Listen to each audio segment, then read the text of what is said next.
Grit and grace, that's how we grow. Step by step and child by child we know. There's power in the words we say. We lift the voices, light the way. Grit and grace, it's a journey we all share. For every child, everywhere. Hello, everyone, and welcome back to Grit and Grace, a literacy journey. I'm one of your hosts, Gretchen Gadel, and alongside me, I have my fellow host and mother, Angela Hanlin. Hi. Hello, everyone. There was a little bit different. There was a little bit different introduction there. I don't know if everyone caught. I'm so excited to say Gretchen just used a different last name, and that is because since our last recording, Gretchen got married last Woohoo! weekend. So, congratulations, Gretchen. It was a beautiful, lovely time for our family. So, congratulations. Well, thank you. Thank you very much. And All right. you are now Gretchen Gadel. So Yes, I know. congratulations on that. Yeah. It's crazy. I'm going to have to, be the stereotypical girl with a notebook and practice writing my new last name. Your But students will have a new name for this year. It's yes, exciting. they will. Yeah. They will. So actually, it's funny because I'm moving grade levels this year. So all my 4K kids, they were like, "Now, when we see you again, what's your new name gonna be?" So that Yeah. was really funny. That was cute. But okay, so last time that we were all together, we talked about teacher clarity. Today, we are going to move on to our next topic, and today we're going to be talking about small group instruction. This is one of my favorite topics to discuss, and I feel that it's become very critical. A lot of people are moving away from it when really it's something that should still be a heavy focus, something that we're doing every day. So, just like last time when we talked about teacher clarity, and I said teacher clarity is simply when the teacher provides clarity for the students. Well, small group instruction has a very simple definition as well. It is when a teacher provides instruction to a small group of students. And when I say small, I mean typically 3 to 5 kids. So, small group instruction is when a teacher provides instruction to a small group of students. Okay, so let's dive right in. Mother, my first question for you today: what is small group instruction? I gave a very brief definition, but if you'll elaborate on that and just kind of blow us away, what is small group instruction? So small group instruction is, like you said, when we meet with students. I've often used to even up to four to six students in a group. It always follows whole group instruction. And I see so many people now throwing out small group instruction. And so this is the only way where we can truly meet the needs of all students. We can't meet the needs of all students in whole group. This is where we can provide that targeted, specific, differentiated instruction. And we meet with them in small groups. And like I said, it's where we provide differentiated instruction. I always feel the need to explain this, though, right here, because I, for a long time, taught and I did small group instruction, but I misunderstood the true meaning of differentiated Mhm. instruction. And I think it's so important to clear this up. For me, I fully understood it for the first time after training from Dr. Vicki Gibson. When she explained differentiated instruction, read that backward, is instruction that's differentiated. I had focused on differentiation, Mhm. not differentiated instruction. And when I really look back, what I was doing small group activities, small group work, and I was differentiating the work or the task that they were doing, providing same instruction for each group. And it's just completely flawed. What it is that we are providing instruction that's different. How Mhm. is it different? It's different because it's targeted on the skill gap in those Yes. students. And through our small groups, we are then providing instruction that's targeted and specific to the learning gaps and the Mhm. gaps that our students have based up on the data. We'll get to that later on as we talk. But it's really providing them the instruction they need to close those gaps in the students. And really, that can only be done when we meet with them in the small groups because every child's not on the same level. They just aren't. All students can learn, not always in the same way, and definitely not on the same day. So we meet with them in small groups to meet them where they are, Mhm. provide the instruction they need to really close those gaps that Right. exist. So my second question for you actually was going to be, what is the purpose of small group instruction? And you just said it is to close that gap. So Yeah. if you don't care, I'm going to give a quick example. When I taught first grade, the goal of every group was the same, to eventually be able to read fluently. Okay? Yep. That was the goal, to read fluently and to read with accuracy.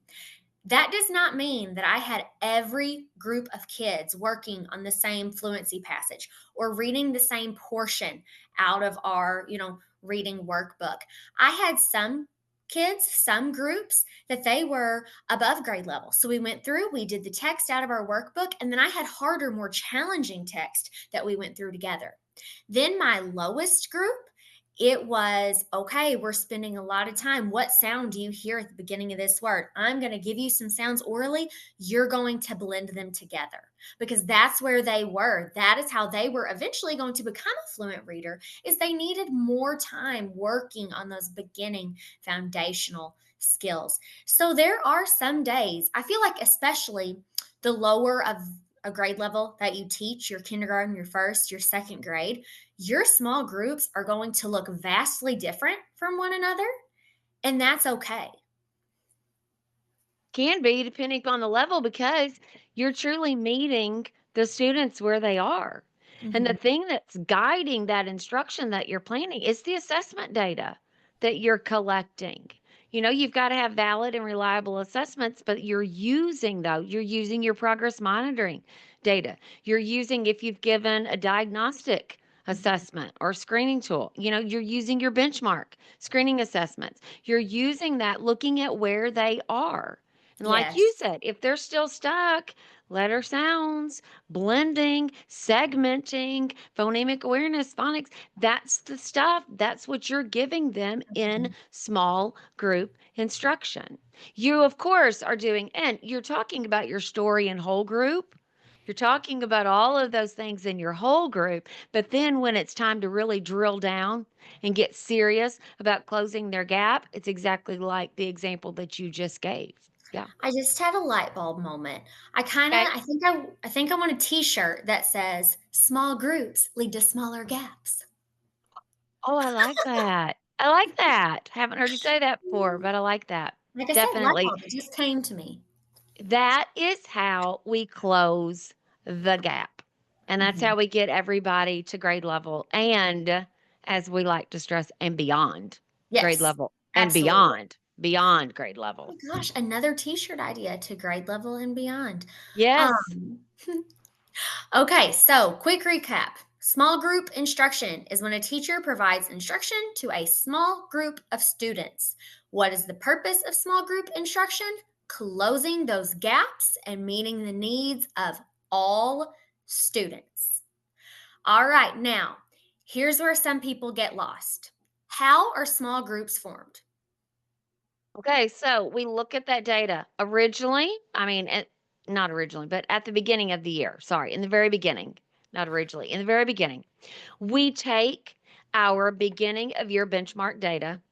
We look at where they are. Okay, we're looking at all of that data. I hope that your school is analyzing that as a team and you've had that beginning of year data team meeting.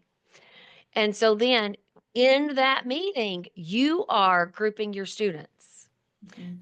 Who are the ones who are at grade level or beyond? Who are those students? Who are the ones that are close? That's your tier 2 kids. They're close, they're not, they're below grade level. Okay. And then we're looking at tier 3. And then we are grouping those students based upon their skills. Okay. And their skill gaps. That's how we group those students. And again, anywhere 4 to 6, 3, 5, somewhere in there. That's the amount of students that we have in those groups. Okay. You often end up with a group that's at or above.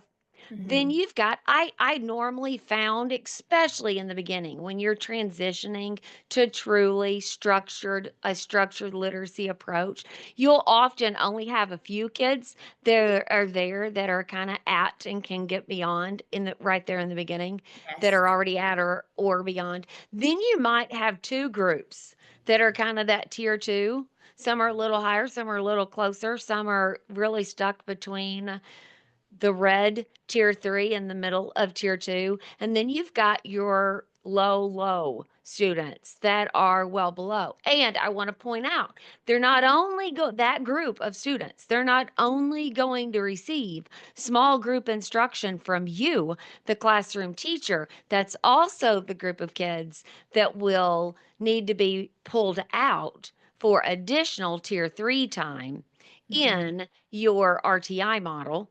Okay. And they're going to receive an additional 20 to 30 minutes by an intervention teacher, because we know that by tier two, those students we can meet by small group instruction in the classroom by the classroom teacher.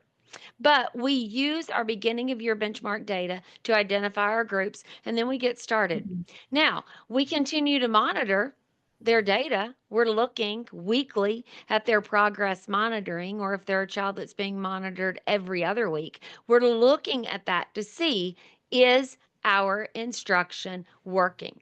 Are the interventions working? I love Jan Hasbrouck says that progress monitoring tells you, is the work working? Patty Yes. Montgomery often says, is the help helping? And so that's how we set them up.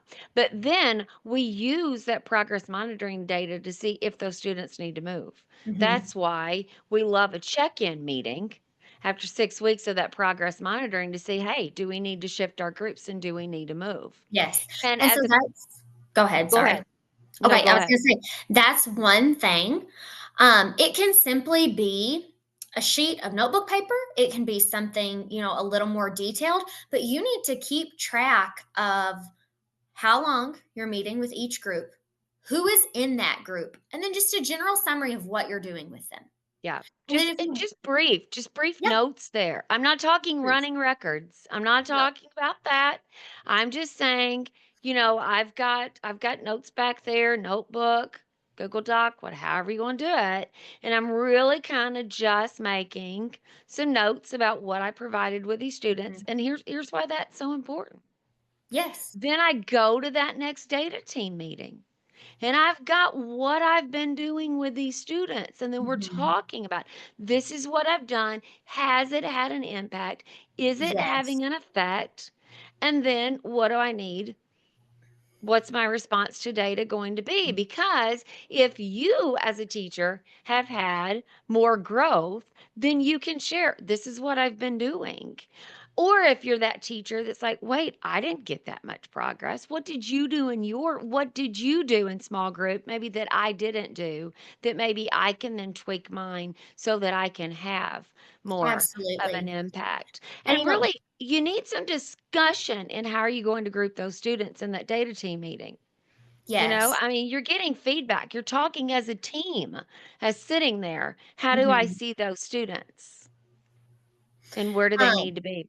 And a second ago when I said in your notes, make sure you keep track of the amount of time that you're meeting with those kids, because that's how a lot of times you have further proof for this child also needs intervention, or this child might even need a special ed referral because they've received whole group instruction, then they've received this many minutes of small group instruction. I've tried these different strategies. We're still not making growth. We need to now go to the next step.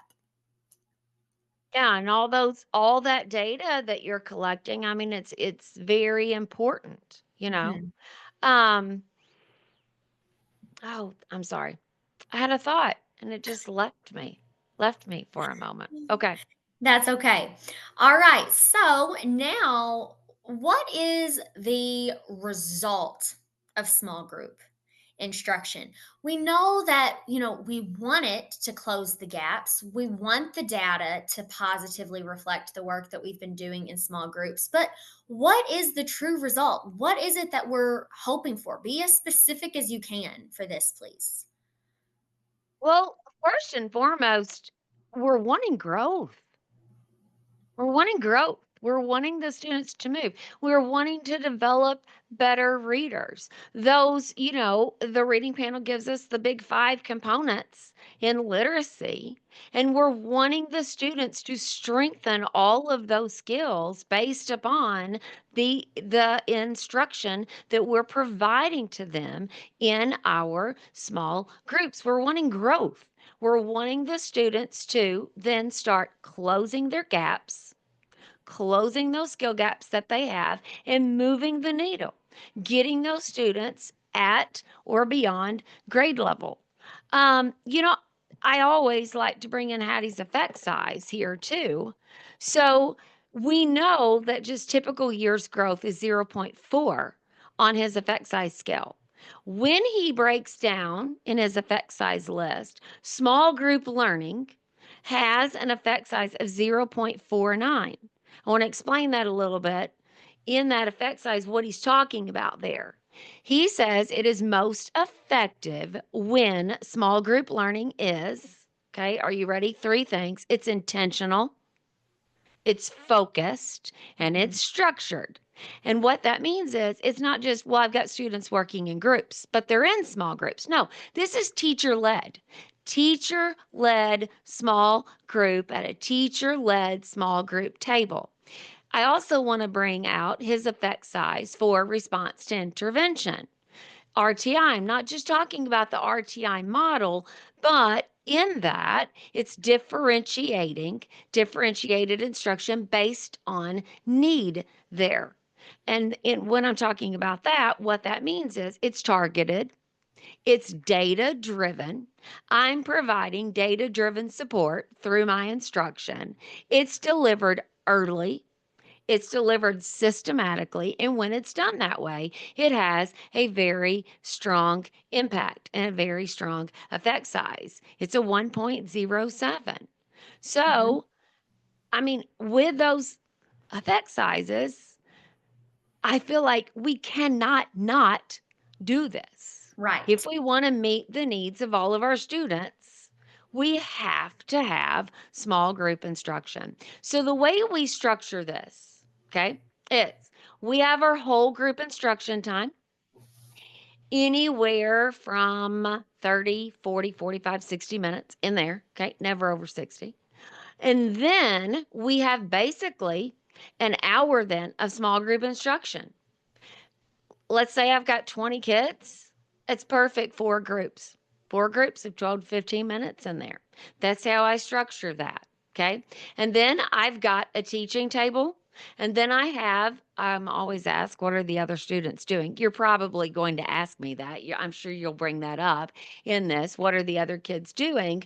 But they are doing more of those components that we want to see, those five components we want to see in every literacy block. But I have teacher-led small group teaching table where I see every single student Every single on day. a daily basis. Yep, that's where it's going, on a daily basis. Daily basis. Okay. Yes. So to kind of further go into what is the result of small group instruction, I just made some quick notes of some things that it can lead to. And one of the things that small group instruction can lead to is further teacher clarity. So an example of this is when I taught first grade within my small group. Like I said, the goal was to be able to read fluently. I would have a goal for them at the beginning of each time we came to small groups. So before we got into that text, I would just quickly, it literally took less than 10 seconds. I would look at each student and say, today you're working on fluency. Today you're working on accuracy. Today you're working on fluency. Today you're working on fluency. All right, here we go. Let's begin. And then after they read at the end, I would say, oh my gosh, you read those words so accurately. You were able to correct any errors that you made. Tomorrow, when you come to the table, you are ready to work and to read that text fluently. Okay, so teacher clarity, we just set a goal, and I was able to provide meaningful feedback. When those kids left the table, they were in first grade. A lot of people look at first graders and they still look like babies. But those babies would leave the table and they would say, "Did you hear Miss Hanlon? I read those words accurately. Did you hear Miss Hanlon? I'm ready to just really focus on my fluency because I know the words that I'm reading." Like they were so proud, and then it gave them that sense of this is where I am and now this is where I am going. And they use those academic words and the academic Oh, language that you're yes. talking about, and they Mhm, were using fluency. They were using accuracy. They were using decoding. mhm. And what else does this lead to? One, better readers. Just Yes. better readers, because this is where we're listening to the students read. This Mhm. is where they're reading to us at small group. But it's better thinkers. It's stronger students at comprehension. It's Yeah. stronger with vocabulary. This is where we're having Mhm. those discussions at the level that those kids need it. And it leads to And all this of that. is and this is where too I honestly felt one of my favorite parts of small group was this is where I really got to build those strong relationships with your quieter kids who kind of, during whole group aren't as, you know, vocal. They aren't always the first one to respond. They're just kind of the one listening and taking it in. This is when I really got to work one on one with that student and I really got to celebrate them. And then that led to them becoming more confident in whole group. But I always loved that portion of small group because I felt like I was truly getting to know each of my kids and I was really getting to celebrate them and really help move them forward. So I just want I to say, Can I add one more thing? yes, you can. Mhm. Sorry. Okay. So when we're doing that practice there, okay, like what does this lead to? You've got students that are struggling with high frequency words. Well, here's my time to give them more times. And what Mhm. we're building in here is more repetitions. Repetitions, yes. Yeah, yeah, more repetitions. This is where we're building in the extra repetitions that these students need. But another myth in small group instruction is, oh, but I can't do comprehension. Are you kidding me? This is where the advanced comprehension comes out. This is where, talk about differentiated instruction. The questions, when they Mhm. are rereading, not the whole text, when they're rereading a small portion of that text, man, this is where I can drill in and I can Yes. really ask those higher order thinking questions for those students. Now, I've thrown out some of those in whole group too, but oh my gosh, this is where I can really drill down in the small group instruction. And this is where those advanced comprehension strategies can come out. Yes.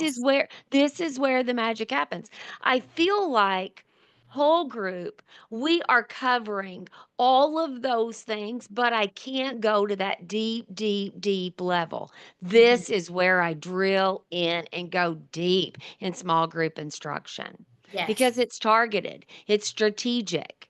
It's so intentional. And I think that, what happens? Well, that's what happens. I feel like the magic happens Mhm. in small group. Don't you? I mean, man, Yes. I feel like, oh, that's where it all comes together. And you see the work of all of it just gel in your small group Yes. instruction time. Okay, so one thing that I was going to say, we know the importance of small group. We know that it needs to happen daily. So let's kind of change our mindset about this and let's get it to where we look forward to having small groups. I'm just going to point out a few things that are going to make you want to teach in small groups all day, every day. Number one, you get to sit down for about an hour.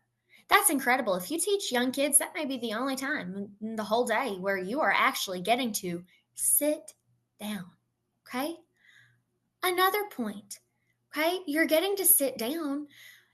If you're going to have to sit down for this time, make sure that you have a comfortable chair. Also, find a way to organize those small group materials that works best for you, because if your materials are unorganized and you feel rushed and frantic, you're going to hate this section of the day, and you can't. You have to love it. So, like I said, remember, you're sitting down. Two, have a comfortable chair. Make this your favorite location in the room. And then three, really organize those materials. That's looked different for me for each year that I've taught, because I've had different tables. So this year I was fortunate. I had a ginormous, a very large small group table. So on the arm of, the like kidney shaped table right next to me, I just had like a couple buckets with all of my materials. Years past, it's been a shelf behind me that's been organized with different materials. I've tried like a little rolly cart in the past, but I found that sometimes the space between wasn't tall enough, so I couldn't get all of my things in there. So that hasn't been my favorite, but just you have to make this space your own, and you have to look comfortable there so that your kids look comfortable there, and so that your kids look forward to coming to that small group table. This year, my 4-year-olds, they would be like, "Oh, can I please come to your table? Oh, when is it my turn?" I literally had them shoving each other of like, "No, I want to get there next. No, I want to get there next." Like, I mean, this should be the time when they feel like, "Oh, yes, this is my time. I'm going to dig deep. I'm going to show what I know." It should be a powerful time for you and for them. And I want to say, you set up your room and you plan this space out. You're right. This is well planned. You've got your back against a wall somewhere in the room so that you can see what everyone else is doing, so that Mhm. you've got your eyes on the whole room. And then the kids that are at the small group, they've got their backs to the other students. And you have those materials like you're talking about right there. I always had a small dry erase board. I either had a dry erase board right at my back so I could turn around and write on it if I needed to, or I had my dry erase board. Okay. There are the kits, like the letter magnet kits. If I've got Elkona boxes, it's all right there. It's readily accessible. And another thing is, this is a pet peeve of mine, and I haven't ever done pet peeves on here, but I've got to throw one out here. Keep this space clean and organized. I've gone into a room, not a room, I've gone into lots of rooms. Stuff's all over the table. And they're like, "Oh, yeah, I have small group every day." And I'm thinking, no, you aren't. Not with that table the way it is. Keep this an orderly, organized space, free of clutter on that table where the students can come to it, sorry, sit down and immediately get to business. It is so important that these are routines, protocols, they are clearly established. There's not wasted minutes Mhm. throughout your transitions. It's bam, they sit down and that instruction's ready to go, because we are eliminating in these minutes, eliminating the need for intervention, pull out intervention for later on. This Yes. is all that prevention work. So, in an orderly fashion, organized, structured, they come down, bam, it's ready to go. I've got clear protocols to it. I've got clear routines. It's abundantly clear to those students. They know, here's what I did the second I sit down, and I'm ready to go. I'm going to say one more thing, and you might kill me on this, but that's okay. I'm Then willing to. then really think before you say it. But I've okay. decided that I'm willing to take the risk. I'm just I'm just letting that sink in. I want every teacher to naturally be there. Okay, but if they're not, you've got, as the teacher, I guess it's important just to pause and say this. We bring the motivation to this. Yes. We do. We bring it. We bring this. I mean, I looked forward to this time in my literacy block Mhm. every single day because I knew this was how I was going to move my Right. students. And you know, And so, man, I could not wait. That's why I wanted no dead time between. I mean, I mhm, would give my students like 10 seconds. I mean, I would either clap my hands twice or I had that little bell, the little ding, and it was super quiet. It wasn't, okay, it's now time to go to the next session. No, it's right. fast. It was prompt. Bam, 2 claps. And that was it. There was no talking. Everybody got up. They went to their next station. I couldn't wait. I'm pulling out my next thing for those kids and I couldn't wait. But you're right. I mean, if the teachers aren't there, they've got to get Mhm. motivated. They've got Yes. to And they've got to be pumped up for this time of the day. one thing that is really hindering teachers right now is in master schedules when people are building their reading blocks and all the things that they're wanting you to cover in that time. Unfortunately, one of the first things that people throw out is small groups because they think I don't have the time. You've just Okay, got we've to gotta clear that up. We've you've cleared got that to up fight, you've got immediately. to make the But time. but I wanna say to all leaders that are listening, it is critically Mhm. important. Patty Montgomery and I address this in our book, It's Possible. It's critically important to review those master schedules. This time must be built in for teachers in their literacy block time. And It's uninterrupted. You gotta be don't go to recess between. It's uninterrupted. those small groups especially, yeah, they've gotta have that hour of time to meet with their students, and it's built in, and it's protected. It Mhm. is protected, and I don't have announcements coming in over the loudspeaker. This is a sacred, uninterrupted part of their literacy block time when they are sitting there because this is where we're meeting the needs of every single student in the classroom. Yeah, Yes. yeah. Okay. So now on to my favorite part. This is where, I get real nerdy. This is my favorite part of small groups. What are the other students doing while teachers are meeting with small groups? Okay, so we've got them working again on those things that are in those core components of literacy. But it is not something that's brand new to them. No. Because then they're going to have questions. And guess what? They're going to then try to interrupt your small group teaching time. And that's not an option. Um, so partner reading on an older story on text that I know they can do. You got a group of 4 kids, you've got 2 partner reading together, 2 partner reading. You've got the higher of the 2 readers sitting there. They read the paragraph, lower reader echo reads. Okay, partner reading. I love something where they read a small piece of text and then reader's response where they then write a response, but it's got a sentence starter frame. It's got a sentence frame there. And they just plug it in. Word sorts are good.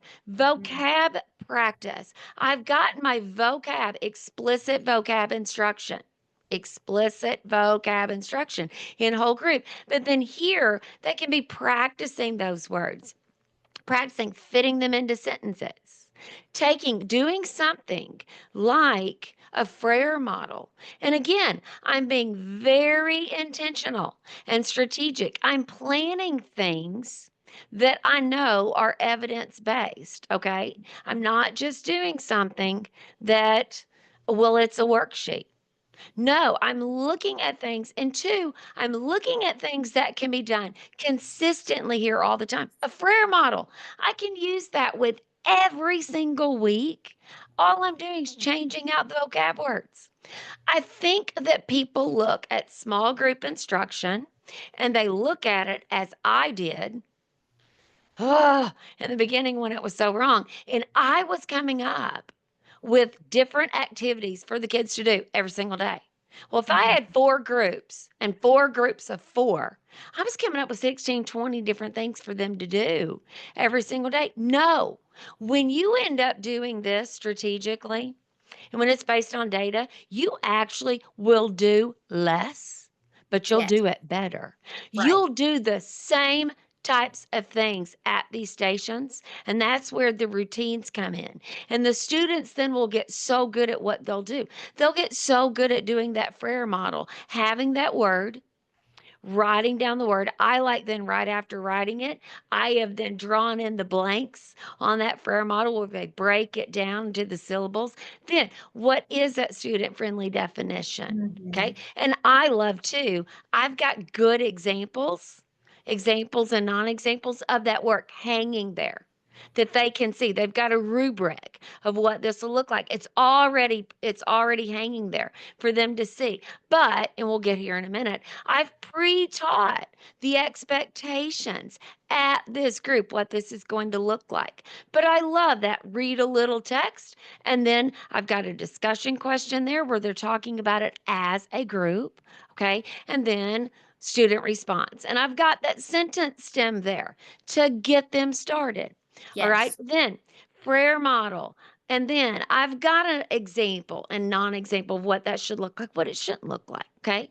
And then something like that. And again, less is more. They're doing the same thing repeatedly. People always say, do you know what they say?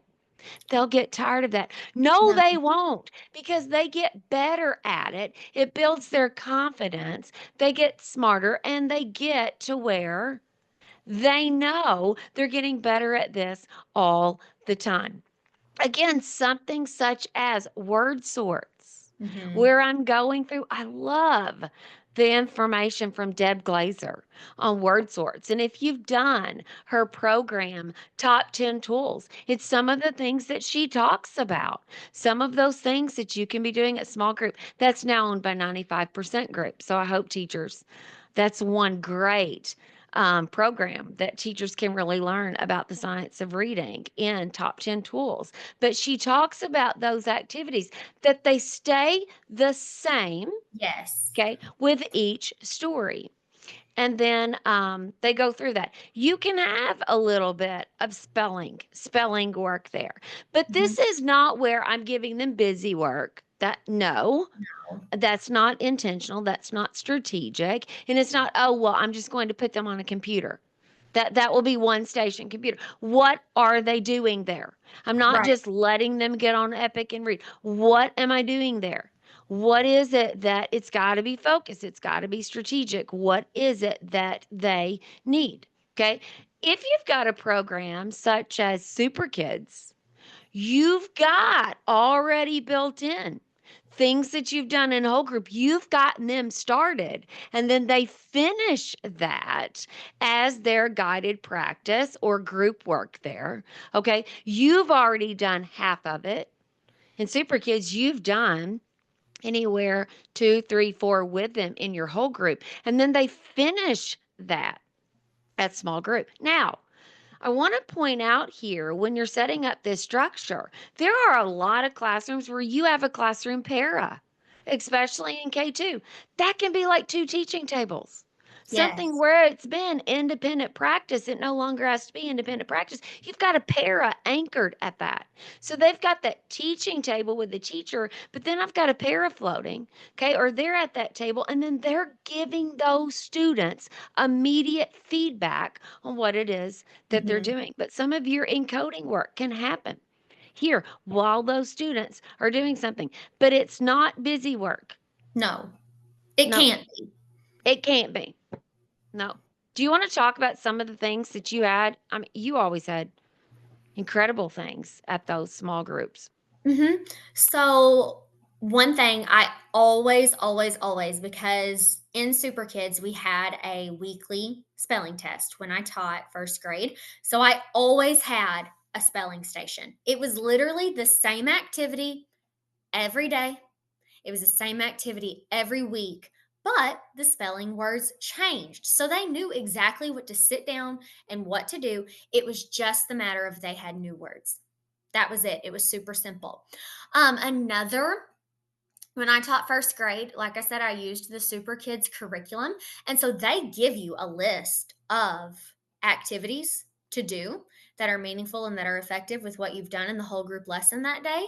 So, another thing that we did is they had handwriting practice. We had a handwriting station, and every single day they had a sentence that they had to copy and then kind of go back and reflect on their handwriting. Another thing, so in the second grade Super Kids curriculum, this was my favorite. Every single day they had a reader's response. Every single day. And that was a station. Reader's response was a station. And so reader's response is beautiful because it combines comprehension and writing. It really does. Because comprehension, reader's response, the reader is responding to what they've read in text.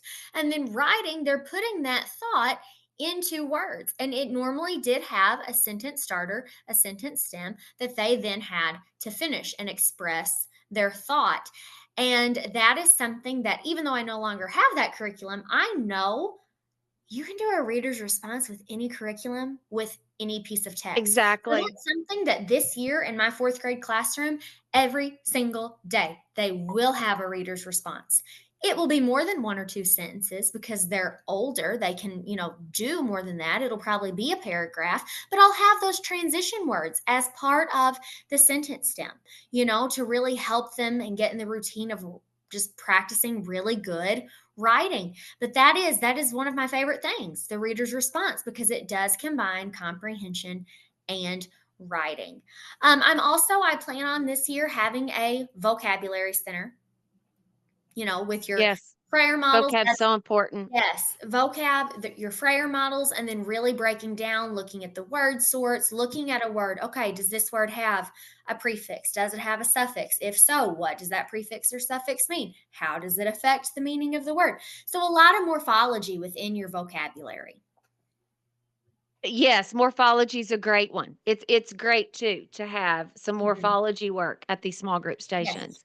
And so, just And quickly, if for those who aren't familiar with the term morphology, morphology is when you get into like a morpheme is the smallest unit of meaning in a word. and I like to when students are able to really go back and do some rereading, close reading with a group sitting there and they're having those discussion questions. You've pulled out some, they've got some questions that you've pulled. But I think it's so important to know that there is discussion happening during the other small groups. Yes. I know teachers that want it silent in the Mhm. room, and it can't be. Now, it's orderly because you've created Yes. that when you are Yes. teaching your structure and your protocols and all of this. It's orderly. You've taught them what these stations look like. But graphic organizers are a great thing. A Venn diagram, when I'm looking at and comparing, because often you'll have two pieces of text in a Mhm. story.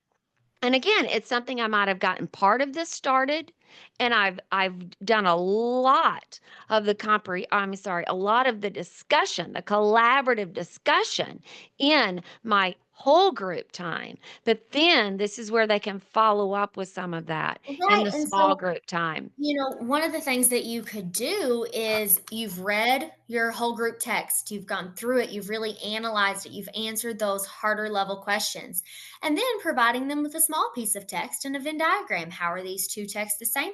How are they different? You're comparing and contrasting, which is an essential skill. Yeah. So when you said orderly routine procedure, I have had the heart, the intention of always wanting to do this, but this year I'm actually going to sit down and make myself do it. Those first few days of school, when you're teaching the routines and procedures, I am going to make them do the small group stations. I'm not necessarily going to be meeting with a small group at that time. I'm going to be walking around the room. I'm going to be monitoring. And when it gets too loud, saying, oh, this is too loud. You need to be having conversation, but you need to be having that conversation quietly so that everyone can focus on their individual group conversations. Oh, right here.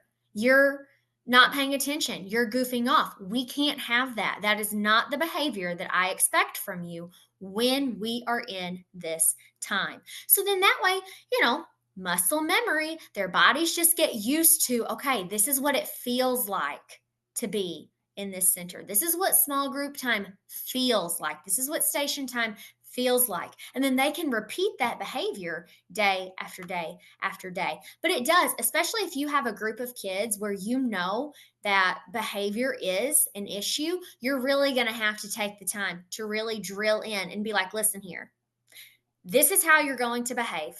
That is your only option. Let me teach you how to do that because And we it have no time for misbehavior. and this it's the expectations that we set. I'm sorry. Hold on. Sorry, I had to mute myself. Small little cough coming on. All right. We set the expectations for this.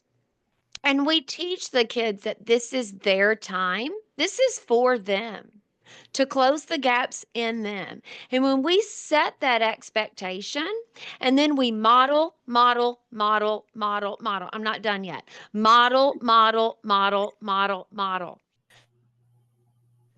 I literally began modeling after, this is after I was trained by the incredible Dr. Vicki Gibson on small group instruction. Okay. I started it from the very first day of school. I said, we have a literacy block. You are going to learn so much. Part of that will be done. This is like word for word what I would say Mhm. to my students in grades 3, 4, and 5. And we will begin whole group. You'll be on the rug. These are the types of things that we will do in that time. We will go through our story. I will ask discussion questions. We'll have our focus wall time. It will always begin there. You'll have your explicit vocabulary instruction. And then it comes time for us to begin our practicing of these things where you get better as the year goes at all of these things. I always had anchor charts. They were right up by my focus wall. I had my students grouped the very beginning. I knew it was going to change. Okay. I knew it was going to change. If I had data from the previous year end of data, I had them grouped in groups. Mhm. Okay. And I had it on an anchor chart. Here are your groups. I would put them in their groups. Okay. We practiced just rotating. They Yes. didn't even sit. They just rotated around the room. I taught them what my transition sound or what they would hear from me to mean that small group time sometimes is the timer and the timer going off, whatever it is you choose. And then we just practiced rotating and we did it on the very first day of school. Again, it's setting high expectations and setting the protocols and saying, I know you're going to get so great at this. Yes. You're going to do it better than any other class has ever done it and better than our best. That phrase is from Hattie. Mhm. We're going to get better at it every single day. And I would practice the rotations. And like you said, in the beginning, I had them start that. Now, my teaching table was teaching. So, my teaching table, my body I floated to the different stations. And my teaching table might be at that vocab station for that first week. And I would teach them, explicitly teach them what this looks like here. Yes. And so Okay. I want to make a point because I had thought about that. A lot of people are going to say, "Oh, well, you don't have vocabulary words the first week of school. You might not, but you have academic language that you can do You those do. prayer models with. You You do. can do routine. You can do procedure, fluency, accuracy. You can find a way. Yeah. You can. Yes. Yeah. I mean, but now this is a whole different episode, but let's get into text as soon as Right. possible. Yeah. I see people waiting. Oh, we have to do all this for a month. No, you don't. No, you don't. Dive into the text, dive into that reading program. But teach the protocol of how we transition, how we move, how we act. I used to pull up chairs and I would model. This is how you talk, show Mhm. examples. This is what it looks like. This is what it doesn't look like. Okay. And I would always teach too this motion for those of you that are watching off topic, off topic. Like if I would hear off topic, I would just make eye contact with something if they're talking about what to do at recess, and I'd shake my head off topic. I am not using my words. My words are still with the kids at my teaching table, but I can look over there at a station and I can make the off topic. Nope, off topic, and I'm still steadily going. But then, too, you can have anchor charts at these small group stations with the reminders of the expectations. I also, from Vicki Gibson, I would take pictures before school started what Mhm. this station looks like. And it was hanging up there. That's the expectation. This is what it looks like when you come there, clean it up, and this is what it Yes. looks like when you leave. But it's explicitly taught, clearly organized, and explicitly taught Mhm. and modeled for the students. Because I'll tell you, taking the time to get this right at the beginning of school, those first few days and weeks of school, as a teacher, that is your gift to yourself Yes, because it then is. it is smooth sailing the rest of the year. And remember, we're not talking about doing more. We're actually saving you time.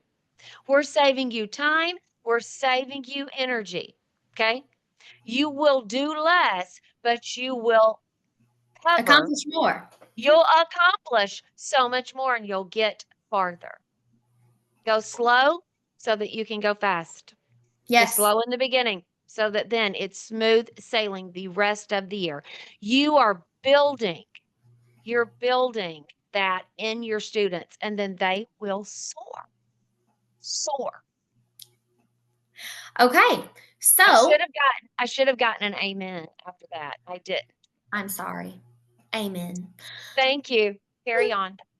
So, in conclusion, today we have talked to you about small group instruction when a teacher meets with a small group of students. The purpose of small group instruction is to close gaps.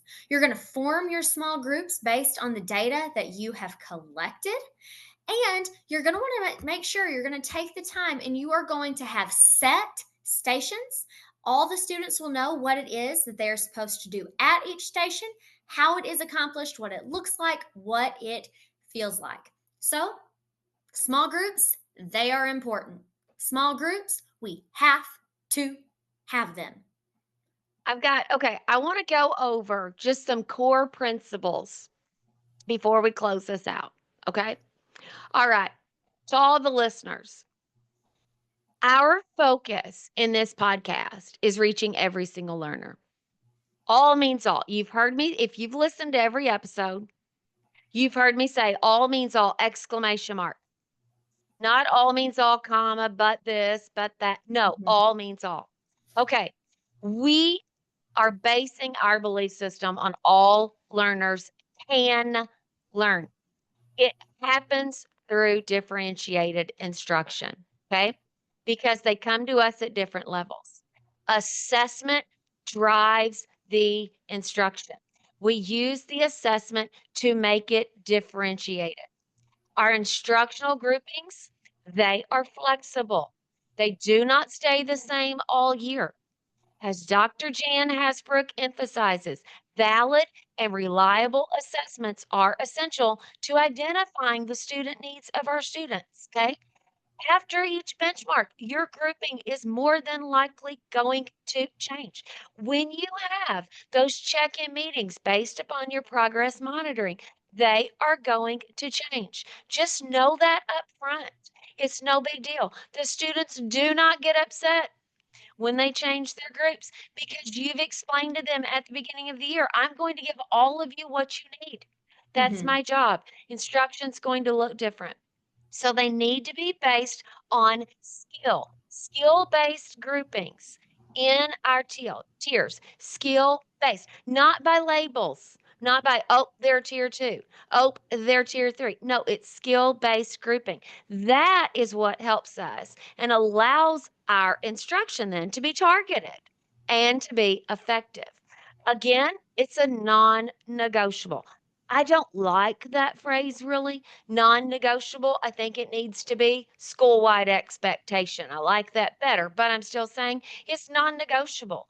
To reach all students, you cannot reach all without small group differentiated instruction. Okay. Now, In fact, explicit instruction, explicit and explicit differentiated, it's critical for all learners. And instruction must be responsive. Okay, it's responsive to the data. It's not reactive. We don't let them fail and then I small group on that. No, this is prevention so that they don't fail. This is to close the gap. I'm not letting them fail and then I go in and I respond. It's not a one size fits all. Well, this is what I did last year. Okay, so in this group, this is what I'm going to do. It's got to be more specific than that. Okay. Now, also, all means all, but not all the same. Now, what I mean by that, they will not all be receiving the same instruction out of your mouth to their ears and to their little faces there. Okay. But it doesn't mean a different activity for every single person. Now, you might have different text because you will have, and I'm not talking leveled readers, leveled text, but you might have some are in decodable text where others do not need decodable.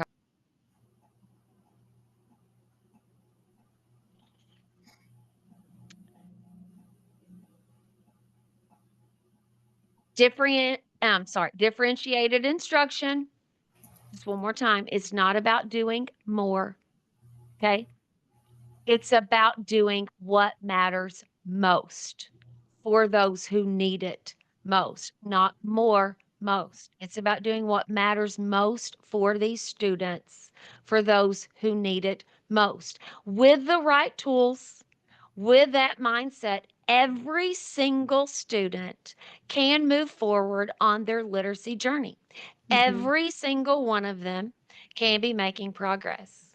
In closing, I want to throw out some of the information that we've been talking about.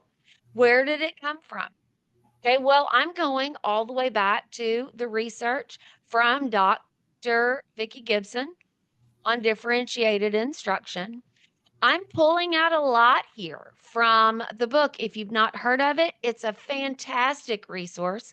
I just put it, if you get my newsletter, Angela Hanlin Associates newsletter, I just included this as a resource in the newsletter, and I want to say it here. Climbing the Ladder of Reading Success by Reaching All Students by Dr. Jan Hasbrouck and Nancy Young. They talk about differentiated instruction. There's a chapter in there. It's written by Vicki Gibson. They talk about small group instruction there, and they go into and they show us just how powerful it can be. I also pulled some stuff out of the book It's Possible by Patty Montgomery, and I was a co-author on that. So that's really where that came from. We also threw in a little bit of some of John Hattie's information. Sorry, Okay. just wanted to add that. You're good. All right, everyone. So we enjoyed our time together as always. I would just like to remind you that Grit and Grace, A Literacy Journey is an Angela Hanlin and Associates production. I hope you have a great day. Bye. Grit